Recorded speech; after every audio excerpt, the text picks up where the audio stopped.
can now listen to full-length, commercial-free episodes of the Divorcing Religion podcast on Patreon. Please sign up at patreon.com/Janice Selby or click the link in the show notes.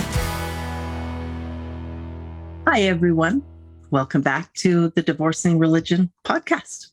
I'm your host, registered professional counselor and religious recovery consultant, Janice Selby, and I'm very delighted to have our guest today. She's my friend, Emily Hedrick.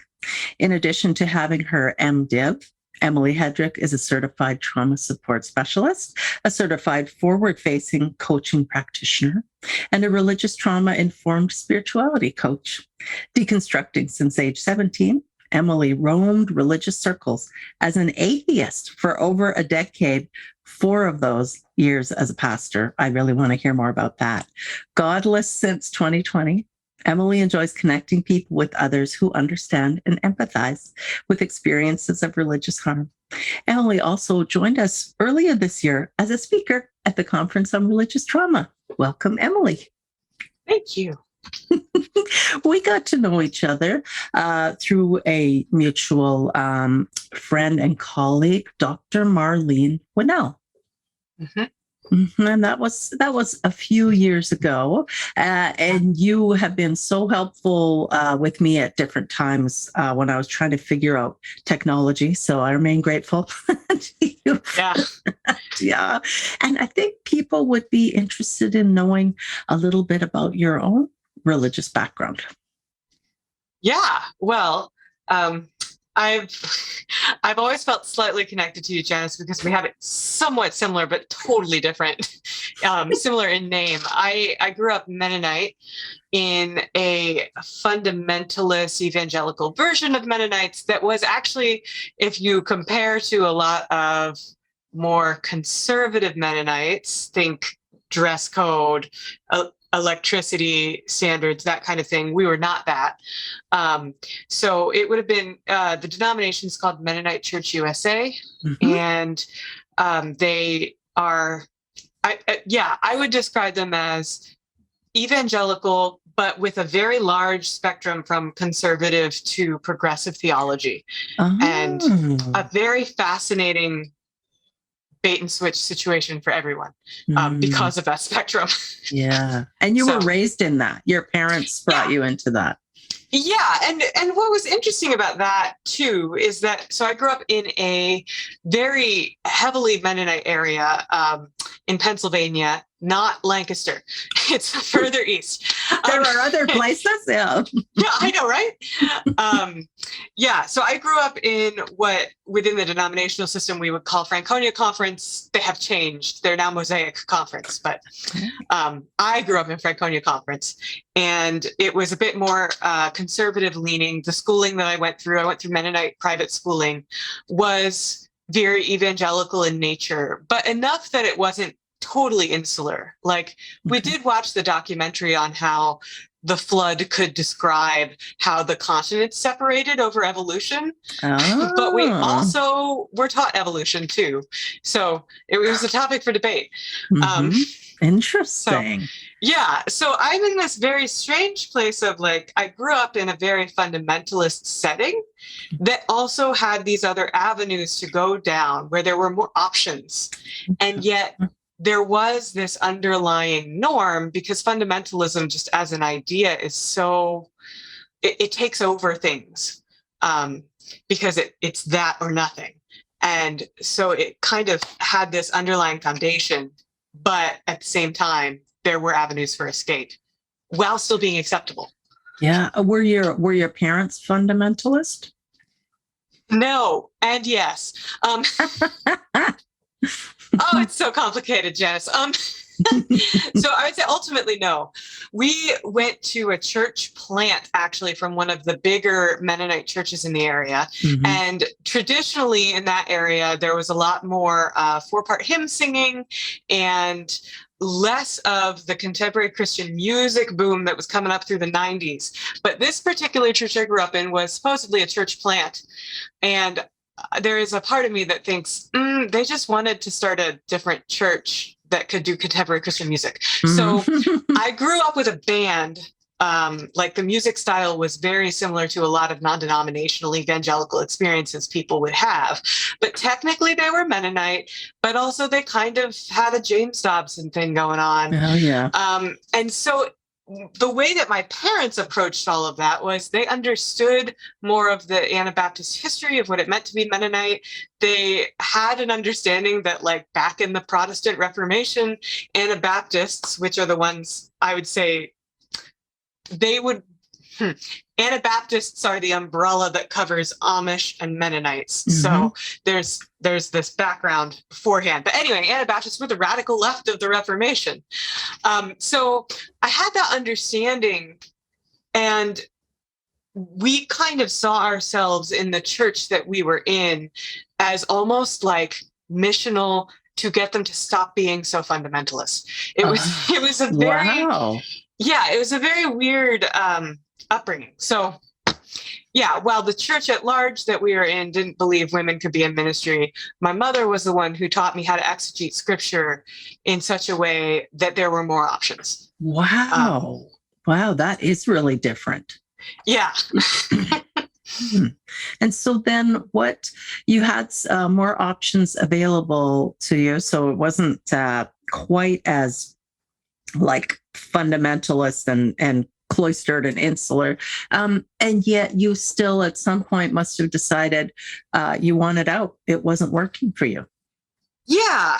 And there are a few different things that caused that. And while I did grow up with more options available to me, and I was questioning the literal nature of scripture when I was 5, and my parents were amused by this. This was like, oh yeah, look at her go. But there were some things that did come through anyway. One of the biggest ones was original sin and how that applied to seeing children and how parenting was supposed to go. And so there's a little bit more of this dominating sense of my child could be manipulative because they're inherently sinful and they need to be brought in line with what God would want for them. Got to spank it out of them. Yeah, I think I only managed to get spanked once, actually, and it wasn't really greatly enjoyed by either party. There's this weird thing. There's strange double standards with Mennonites. Like, I've read stories, especially in Breaking Their Will, of Mennonites being very violent toward their children. And yet at the same time, there's a very large contingency that are like, wait, we're peace people. Why are we spanking? And Mennonites did kind of transform mental health, actually. At certain points, when they were conscientious objectors and got involved in asylums, they were the ones that were asking questions like, are you sure these people are totally crazy, or are we just treating them badly? And some of that comes from that nonviolent stance. So you can see there's all of this rich history, and there's reasons that I ended up staying as long as I did in the community as an atheist, because the heritage is complicated and varied. Anyway, me wanting to leave, I'll start with me wanting to become an atheist. And so that happened through what I would say would be a big traumatic experience that I had when I asked to preach at my church, knowing full well that I would not be allowed. And this is part of those layers. So at my private Mennonite high school, one of my teachers was going through the process of getting an M.Div and learning how to do biblical exegesis. And exegesis is about drawing meaning out of the text. A lot of fundamentalism does something called eisegesis, which is putting meaning into the text. Yes. And so he was really excited about this, nerding out about it, and was like, I want to teach my high schoolers to do this. So he did an elective course on biblical exegesis that I naturally signed up for because I was a little nerd. And one of the potential assignments for that class was to preach a sermon, to exegete a text, figure out your historical, cultural context, do all of your work, do your research, and then turn it into a sermon and preach it. which seems fine for a lot of progressive Christianity. And I knew that I was going to be told no when I asked to do this, but it was one of those moments where I had been very involved in the church. I had run some children's ministry. I had done some worship team planning. I had done a lot of music. And so I had taken some leadership positions throughout my time in the church, despite not having great experiences often. And so it was almost like hey, do you value me enough to stretch a little? Maybe. And this was a question that both me and I think my family were asking at that point. I was a senior in high school, and we were actually kind of planning on leaving anyway, because it had just been enough. But it was, I don't know, worth seeing what would happen. And of course, the answer was no. And the description of it was the elder team, a bunch of men over 40 elder team, had a check in their spirits that this would not the dreaded check in their spirits. I know, right? And I was just kind of like, this is just shitty exegesis. I don't care. But I had a few friends encouraged me to say, the pastor at the time had offered to have breakfast and explain it further to me. And I had initially said no. And I had some friends at the time say, just do it. Watch him squirm. Watch him try to come up with a reasonable explanation when you already have so many better logical arguments that are more faithful to the Bible anyway. And so I did this. And I went in not really wanting to convince him, just kind of hoping to see how uncomfortable this would be. And what I didn't expect, So I listened to his argument, and it was a lot of sometimes women can be at the pulpit, but ultimately that's because men have failed. Women are God's plan B, that kind of logic. Wow. And I later that year, while doing some research at school, found an article by John MacArthur that basically said the exact same thing. And it really pissed me off, because I was like, you can't even think for yourself on this. You're just going to take somebody else's argument, not cite them, and throw it at me. But it got personal. And I think there are a variety of different reasons why it may have gotten this way. My parents were always a threat because they were a bit more progressive than everybody else. Yes. My dad actually had an M.Div, and the pastors at the church at that time did not. And so there were just a lot of different dynamics going on. And I think I ended up getting caught in the crossfire of adults being in conflict with each other. I was 17. And so the comeback at that point had been, the elders had determined that I was rebellious and leading the youth in the wrong direction. And there was just a lot of character attacks that he offered to me, all with the guise of, you haven't forgiven us for other things that we've done that have upset you. And we love you, and we want you to suffer, follow God. Yes. Because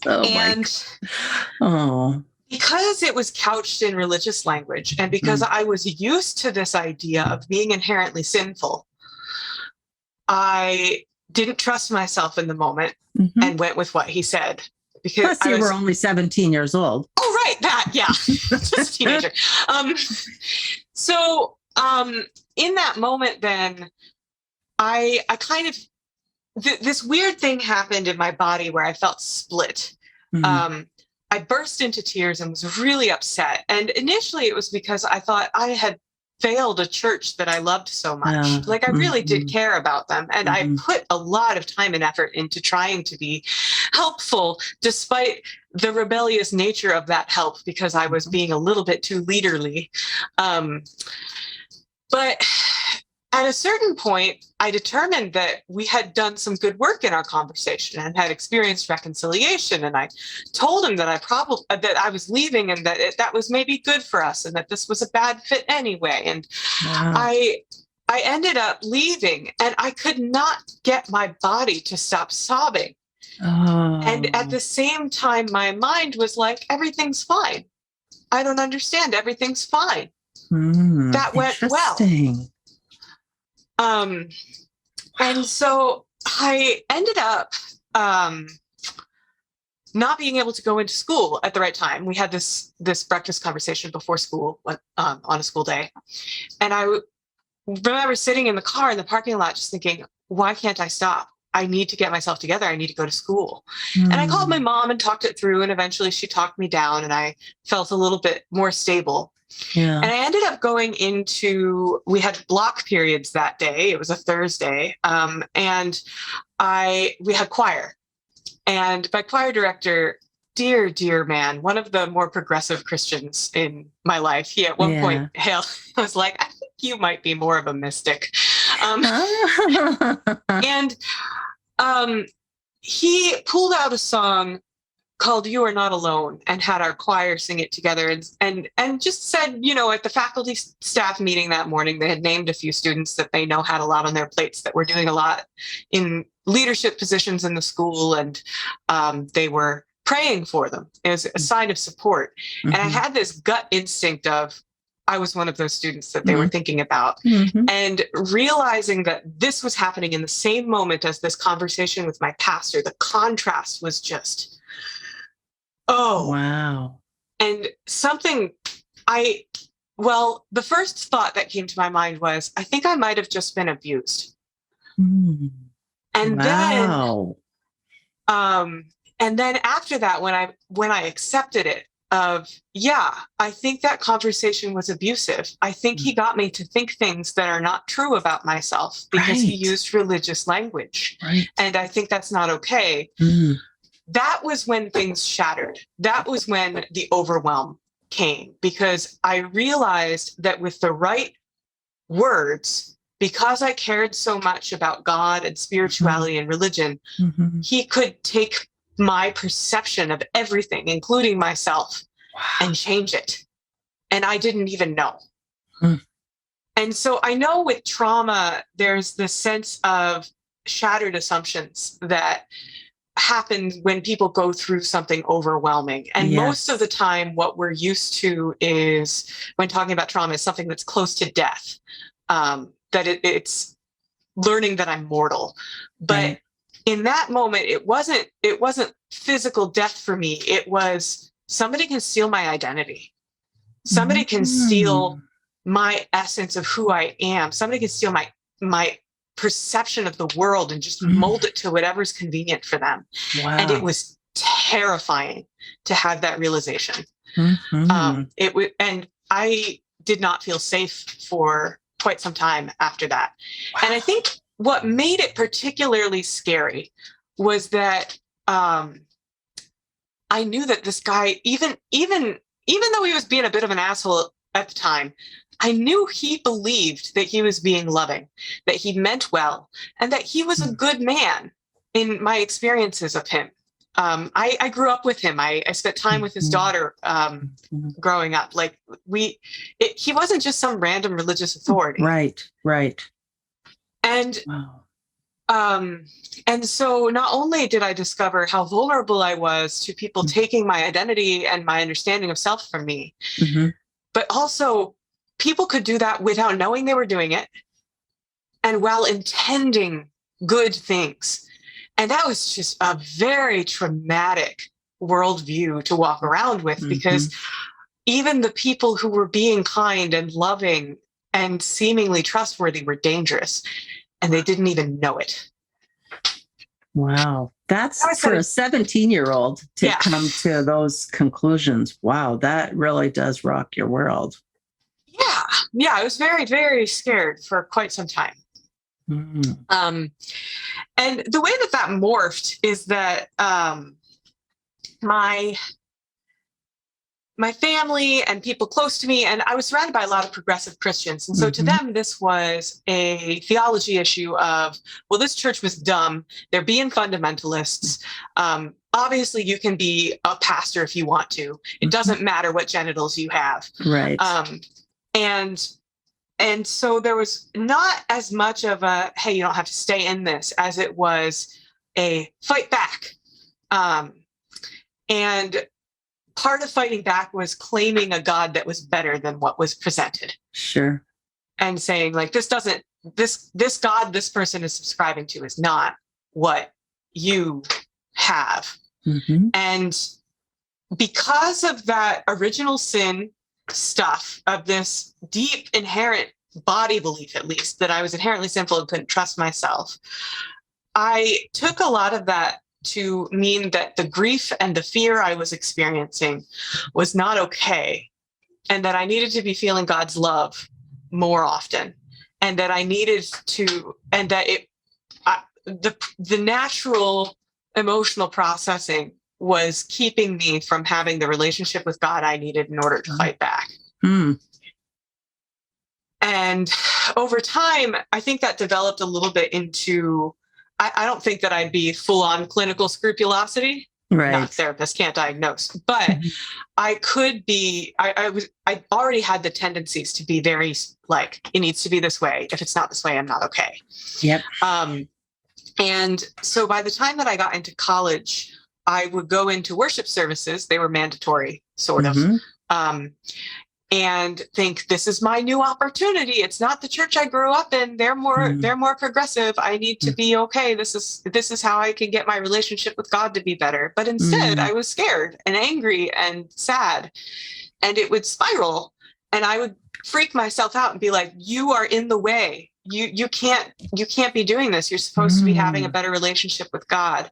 Wow. And it got so bad that I started having suicidal ideations. Wow. It's just like, there's something so wrong with me. I need to not exist. And that was in Bible college?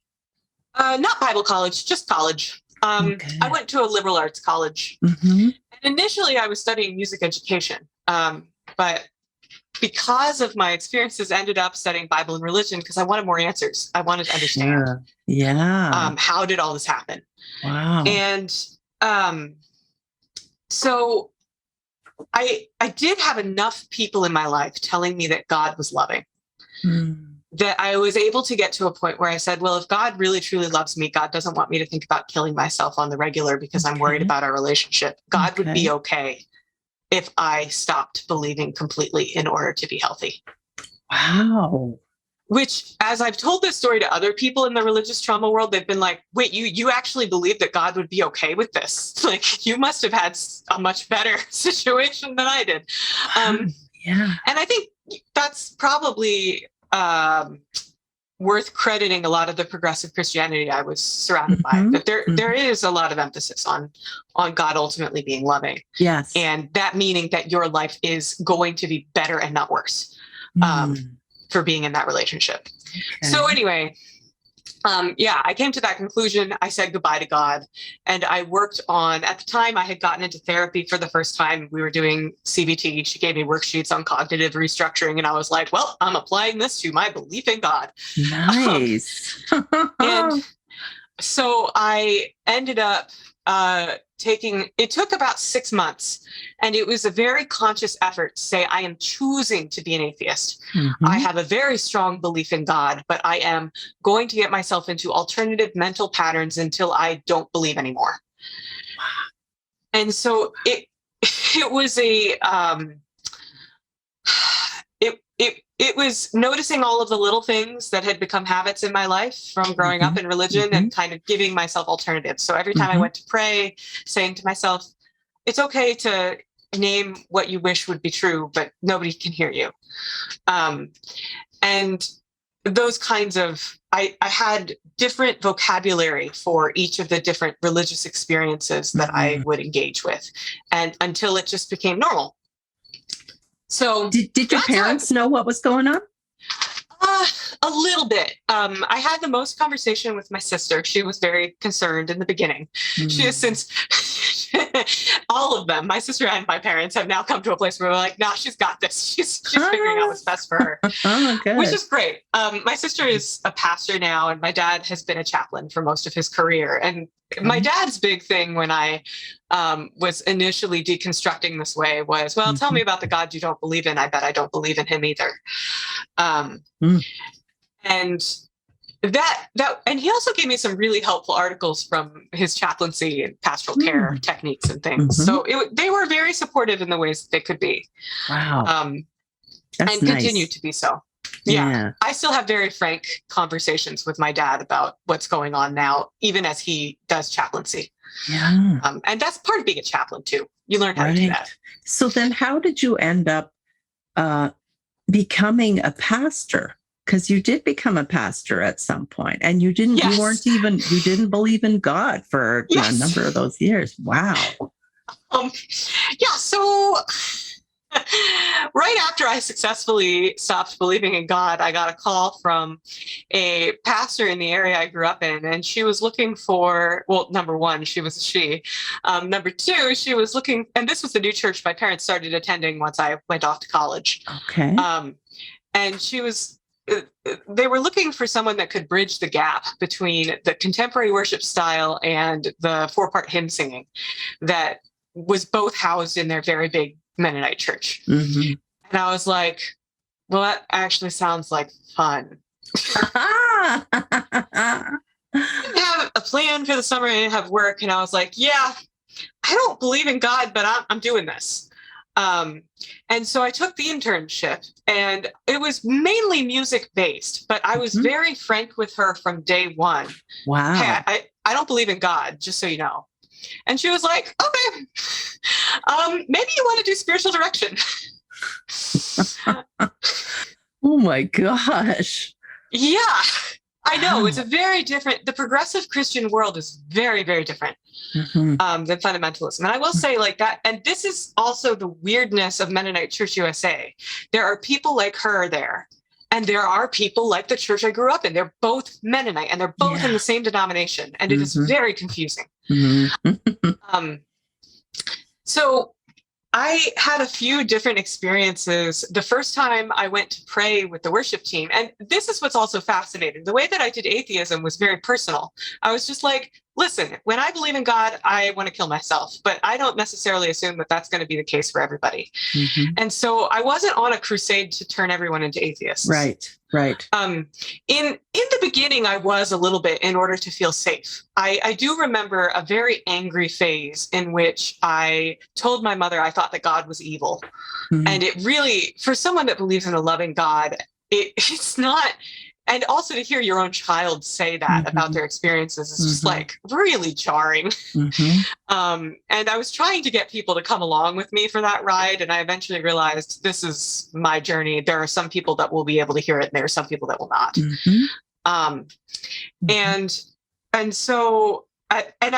So during that summer, the pastor that was mentoring me had me do spiritual direction with a man who was also trained as a trauma therapist. So he did trauma work and spiritual direction. And I asked him, like, are we doing therapy or spiritual direction? And he kind of shrugged his shoulders a little bit.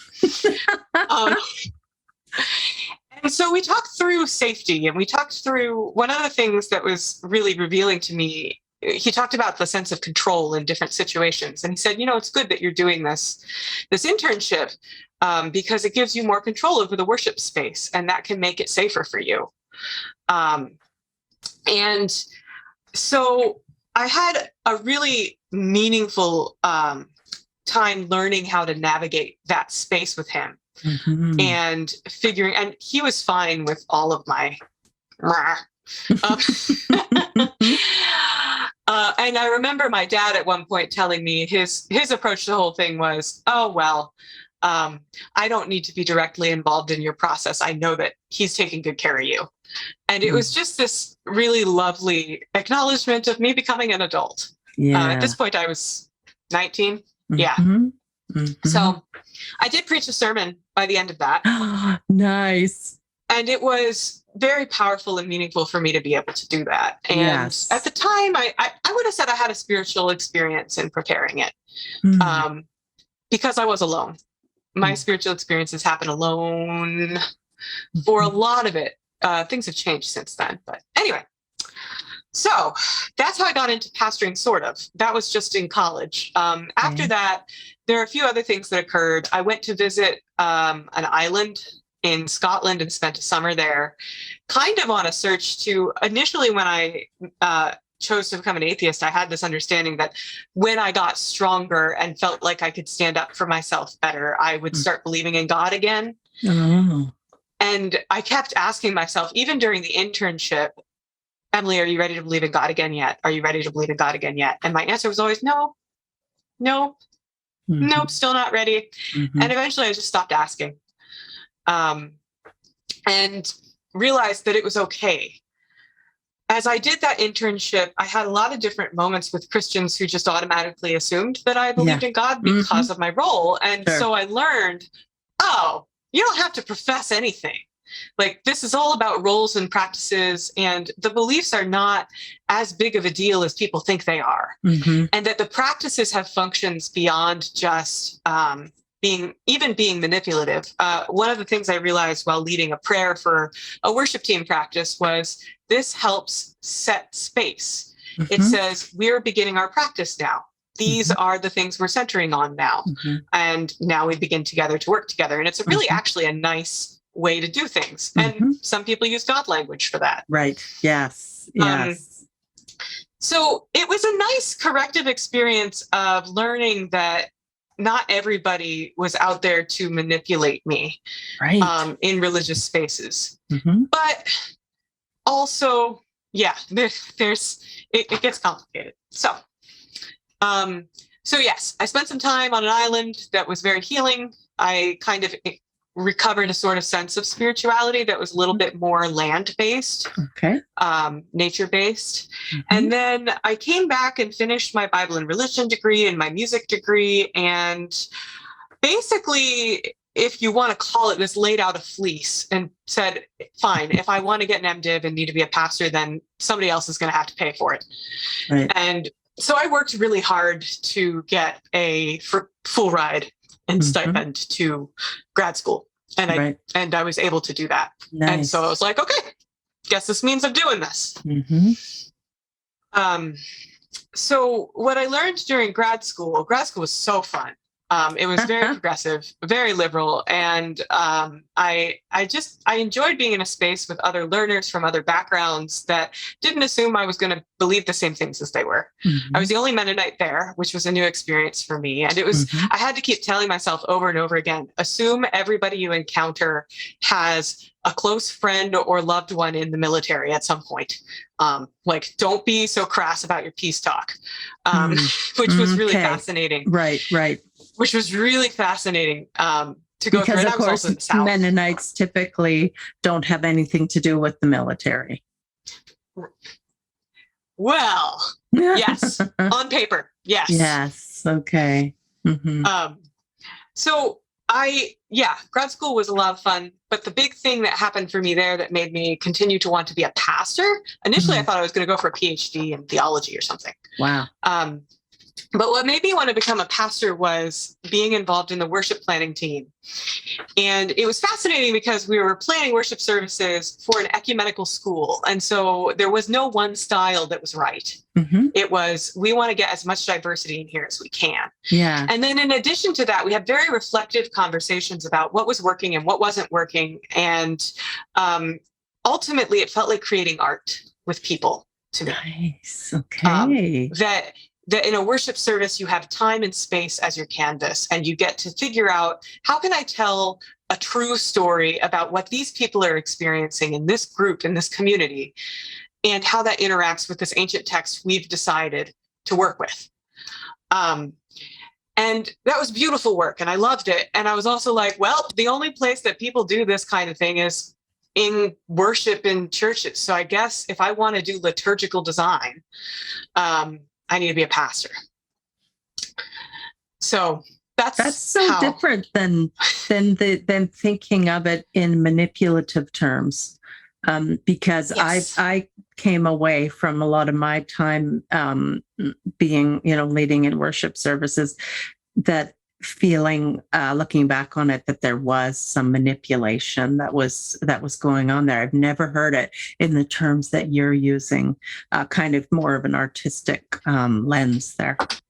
Yeah, yeah, and I think there's certainly art to the manipulation, but it depends. When we did homiletics and talked about sermons, the big question for writing a sermon is what's your focus and what's your function. So, what is the big thing that you're paying attention to in this sermon? What are you philosophizing around? Whatever, and then the function is what do you want to result from people having listened to this? And I think the same thing applies to worship services. Mhm. And what a lot of people from fundamentalist evangelical spaces are used to is that the function is always an altar call. It's always Right. conversion. It's always cloning. It's always in that sense of we want you to be a carbon copy of what we've decided is acceptable. And actually, you're not worship services for a lot of other reasons. Like I've played worship services in order to help people grieve or in order to name injustices. And mobilize a community to do something about it. And so thinking about it on those terms and then adding this piece of it can be art, it can be poetry. Oh, man, it's just, there's so much possibility. And also people don't do it. That's Unless they're right. in church. And it just feels so limiting. Yes. Yeah. And then you left altogether. Yes. That happened. This is the bait and switch that is the Mennonite church that I've experienced. So I would say the bait and switch happens on multiple levels. First, it started with me thinking that being Mennonite was being fundamentalist. And then it got switched out and they're like, no, have you studied Mennonite history? Do you know that Anabaptists are the radical left of the Reformation? Do you understand that we're all about choice and we're not manipulating people because we think adults should be the ones that make the decision about being involved in a group like this? Right. And that made me feel really empowered and excited. Like these people are special and add in the nonviolence and sign me up. Right. And then coming back through as a pastor, I encountered that spectrum that is Mennonite Church USA, all the way from conservative to liberal in one church congregation. Wow. Can you imagine? Like the Sunday after Trump got elected, I could tell my congregants face to face, like by their facial expression throughout the day, which ones voted which, and it was half and half. Wow. Like, how are you people together? Wow. And there's something amazing about that that's probably worth saying. Somebody's doing something that has these people having something in common beyond their politics. And at the same time, the oppression of electing leaders like him, I was actually pretty blindsided by that whole thing as a pastor, because I thought to myself, oh, no right-thinking person with the values I've been told we have would vote for him. Yeah. And so that was step one of me being like, I'm out. Was realizing that was justifiable and that there was no remorse or repentance from that. Right. And I almost credit my young pastor self of being like, oh, you really believed that people could actually believe this in groups. Like, oh, sweetie, I understand why you did that. So there was that dynamic. In addition to that, I ended up falling in love and dating for the first time as I was pastoring. And this occurred while the church was also embroiled in conflict about LGBTQ stuff, because of course. And as a result of that, their membership guidelines were very clear about what all the sex rules were. And one of them was no premarital sex. And which is so weird. And not everybody follows this, by the way. We've got the whole spectrum in the Mennonite church. It doesn't matter nearly as much for congregants. But if you're looking at pastors, yes, your student loan payments are on the line. Yes. And so, and it was, I mean, I could go into a longer story about that, but ultimately my experience of sex and of being able to be in that kind of physical, sexual, intimate relationship with someone was extremely healing for me. And it didn't happen in the bounds of marriage. And the amount of good that it did outside of the rules that were acceptable was really dissonant for me, because my experiences of the church up to that point hadn't been great anyway. I was seeing a lot of potential. I was seeing a lot of artistry and potential for poetry, but I was not, I went through a lot to get to where I was. Mhm. And having this, wow, this was actually a really healing experience, being able to be in that kind of relationship with someone next to, oh, that's not allowed and you might lose your job if. Wow. And was the person that you were in a relationship with, were they part of the church? Grew up Mennonite, not in the church. Right. This is the very crass saying among pastors, don't fuck the flock. Good advice just there. Don't do it.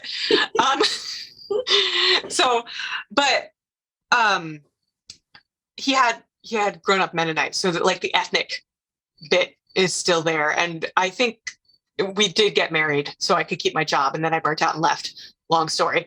But wow. Wow. But I think we would still even consider ourselves a certain kind of Mennonite now. Mm-hmm. You know, I got my frock tours over here on the wall. Mm-hmm. Like doing my PA Dutch thing. So you're like non-conforming.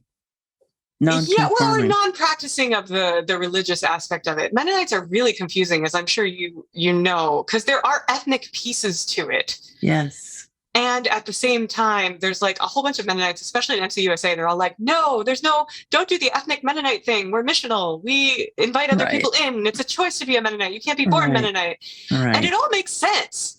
And now that I've left, I'm like very, very acquainted with the idea of this is still in me as part of my culture and heritage, even though I'm not following the religion. And that's something that's very different than a lot of other expressions of Christianity in the States that I've encountered.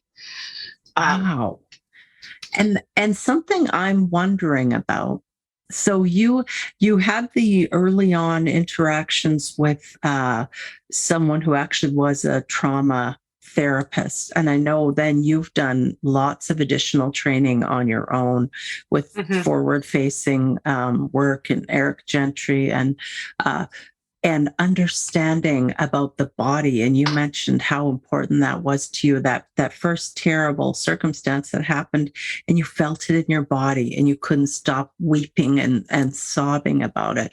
And that really relates to the trauma piece. And then the idea of safety and how important it is to establish safety when we're working with clients who have been traumatized in any way, but we're talking specifically about religion. And this is kind of a direction that you've really gone in with your own practice. And I wonder, do you have, were there any resources that were specifically helpful to you, not only for figuring things out for yourself, but things that you recommend regularly when you're working with clients?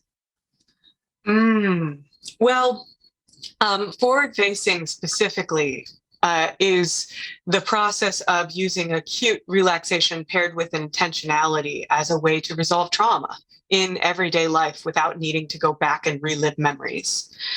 And so that tends to be what I do a lot. And that involves the acute relaxation is basically, is there any way that you can get your body physically relaxed really quickly? We've got a few options for you, but if you have your own way, it's the relaxation that's the thing, not any special mode. But I think other things that have been really helpful for me, I have done some EMDR myself, and that's been very helpful. I also, with religious trauma, establishing safety is complicated because a lot of what is unsafe, like hell, for example, it's an idea that it's not actually threatening us because it's not real. Right. But until we get ourselves to believe in some cognitive fashion that hell isn't there, it's going to be really hard to make those decisions to tell my body I'm safe when it feels that it's not safe. And so there is cognitive work to be done there. And grad school was very helpful for me with that. And learning how to do the critical thinking and understanding that hell has been through a variety of different iterations over time to benefit a variety of different people. Being able to do that learning gives me the baseline to then do the body work and say, yes, I know, in fact, that I am safe, that this isn't real, that my body still believes that it is. But I can choose now to desensitize my body in full knowledge that I'm not just gaslighting myself. Right. Yes. And the gaslighting, I think, is a huge piece. And even you alluded to that when you were talking about your original interaction with the pastor who was trying to get you to believe something different about yourself than actually who you were, and potentially even trying to ascribe motives to you that were not your motivations at all. That's right. And you were particularly vulnerable because he was a person in a position of authority. And we see this taking place in relationships and marriages also. And I think sometimes our involvement in the church can leave us more vulnerable to those types of situations because we are told we can't trust ourselves. Yes. I actually had a fascinating parallel correlation when I was quitting pastoring. So I would say that my experience pastoring was a very codependent one. And it's something that I had learned. And it's also, there's these weird ways that I know in the religious trauma community, people are like super skeptical and suspect of pastors, as they should be. Good judgment. And also there's this assumption because a lot of people in that community come from evangelical fundamentalist versions that all pastors are men and that all pastors are rich. And the majority of churches in the US have 50 members or fewer. And the pastors that are shepherding them are not well paid and are exhausted. And we have a growing number of women that are becoming pastors because it's now allowed. And we are the women pastors tend to inherit the leftover dregs of what had been powerful before. And this can turn into, it can have some elements of abusive relationships because of the money. What's my M.Div gonna get me anywhere else, right? Like, this has been an interesting thing for me to walk through as I quit pastoring and being like, I was extremely valuable and everybody thought I was amazing when I was a pastor. I had musical skills, I was entertaining in the pulpit, and I was a young millennial. Like, I was prize meat. And then I went from being that to kind of just like, I'm sorry, what's an M.Div? And despite the fact that it is a genuine, like, I didn't go to a Bible college. I went to a legitimate university that gave me really good grad school education, critical thinking skills, ability to work through that kind of stuff. I'm going to have to get another degree if I want to go into certain professional fields. And I have had to get a lot more training, which has been a lot of fun. But it has been this constant question of, do I get a mental health degree or do I keep with the coaching? What's the difference? And that's a whole nother conversation that would be super fun to have. But but while I was pastoring, what made me able to quit was getting married, ironically, because my spouse is able to financially support this thing that I've been doing. And before that, I could not admit to myself how bad it was. The poor, the significant disorganization, just, there are a lot of dying churches that are just not doing well. And it's not because anyone is nefarious or out to manipulate as much as it is that things aren't working as they are. And as things die, certain things deteriorate, whether it's good administrative skills, which may never have been there, or willingness of volunteers to help out with things, which should be required anyway. There's all of these different pieces that make things difficult. And if churches are not very intentional about working through power dynamics, I was the first woman pastor at the church that I was at, so that was joy. And people, and in their defense, I did not have to fight for my right to be their pastor, but they were also just in muscle memory used to men being in that job. And so little microaggressions come out, not because they're mean or because they don't even believe that I could do the job, but they're just not used to it. It's like this systemic aspect of it. And we're so used to it, we don't even think about it. Yes. So pastoring was the second time I was religiously involved and got to regular suicidal ideation. And that's ultimately why I burnt out. And a lot of it was that gaslighty feeling of, it's all my fault. I'm not a good enough pastor. I didn't do good enough professional prep.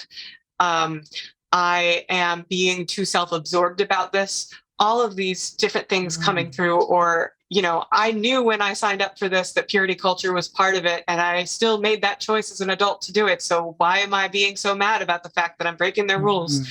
All of these different things come through and just wear down and wear down and wear down and wear down. And churches aren't really equipped for, a lot of churches are not equipped for having single 25-year-old women be their lead pastor. That's the truth.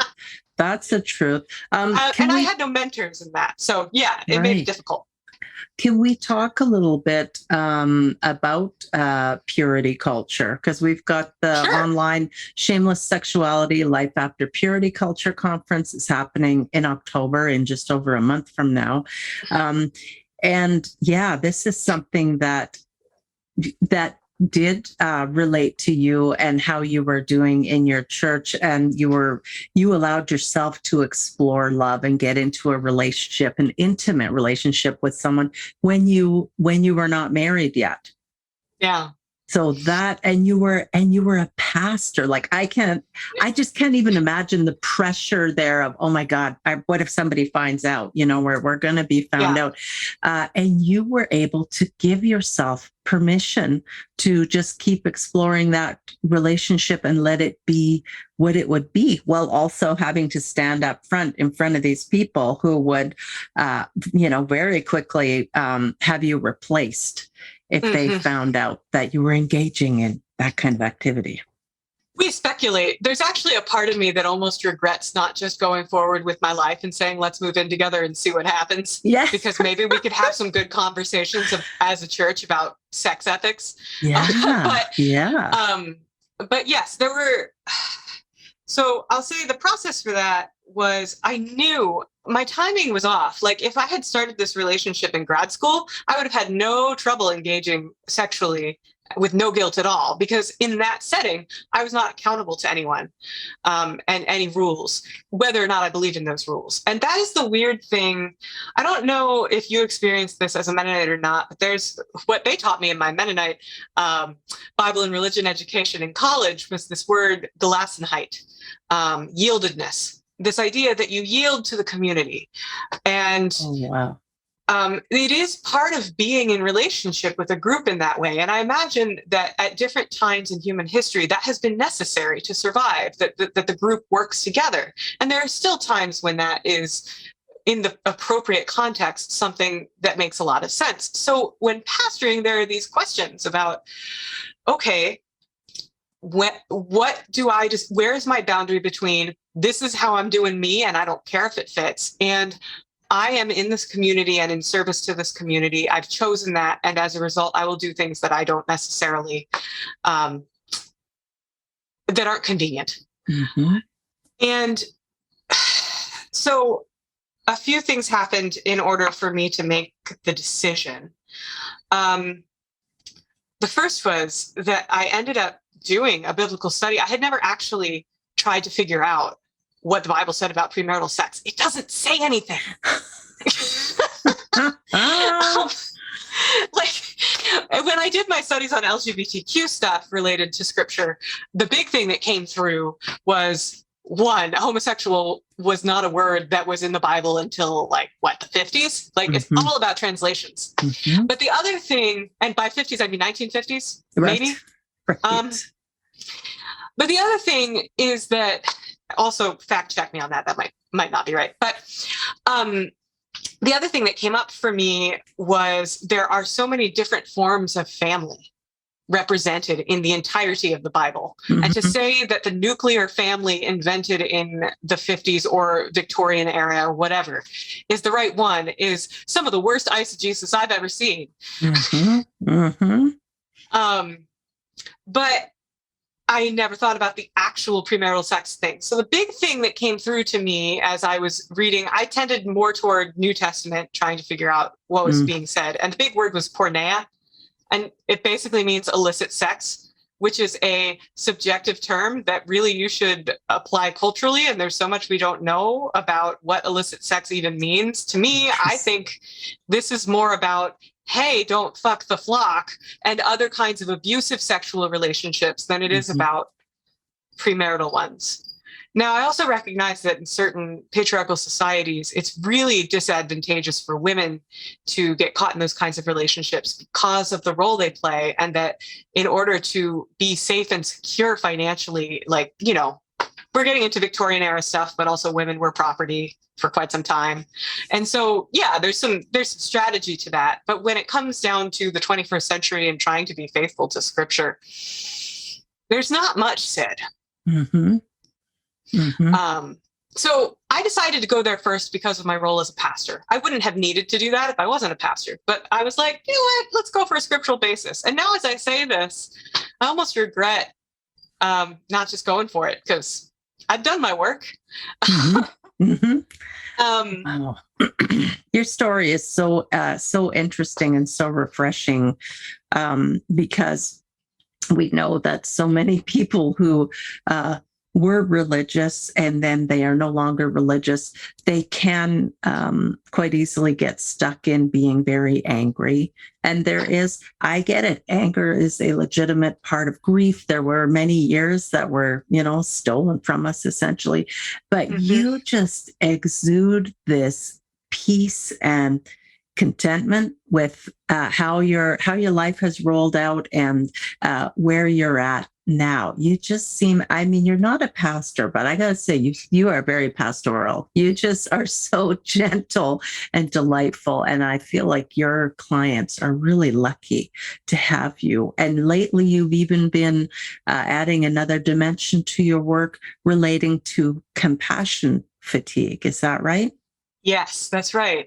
And it was really fascinating for me to go through this training. The way that Forward Facing does their training, both for health and wellness for trauma and also for compassion fatigue, is you have to experience the healing process yourself before you can do the coaching. And so I, as part of the training, have been in this recovery process for compassion fatigue for myself from my own pastoring.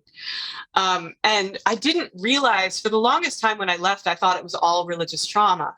And I did not realize, oh no, because I didn't even believe in God then. I was not being afraid of all of the things that are typical with religious trauma in that setting. I was trying to be the force of calm, and you're safe. This God is not going to kill you. I promise. I have a Bible degree. And what I discovered as I was doing the compassion fatigue, so I should define it for you. Compassion fatigue, we go with the work from Charles Figley from the 90s. He was the one that coined the term, if I recall. Mm-hmm.